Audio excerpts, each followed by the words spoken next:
Welcome to 100 hour part 3. Part 2లో ఏం జరిగిందో తెలుసు కదా. తను వచ్చేసి ఆ ఇంటిని కాల్ చేసింటాడు. తను వచ్చేసి చెప్పినట్టుగానే ఇంటిని అంతా పెట్రోల్తో తగలపెట్టేసింటాడు. అందరూకి అలానే చెప్పాడు. పోలీసులు వచ్చా అలానే చెప్పారు. కానీ తన కుటుంబంలో మాత్రం దాన్ని చాలా నమ్మలేదు. తన తండ్రి మాత్రం అస్సలు నమ్మలేదు. ఎందుకంటే ధనము డబ్బు అనేవి కూడా కనిపించకుండా పోయాయి. అవి కాలిపోయింటే దాని బూడిదలైనా దొరికిండాలి కదా అనుకున్నాడు. కానీ తన అమ్మ, తన అన్న అందరూ నమ్మారు కాలిపోయిందనే. కానీ తన నాన్న మాత్రం నమ్మలేదు. తన పోలీసులు వచ్చేసి దాన్ని సీజ్ చేశారు.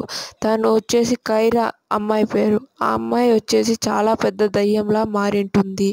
ఆ దయ్యంలాగా ఏం చేసి ఉంటుందో చూడాలంటే పార్ట్ 4లో చూడండి. Thank you guys.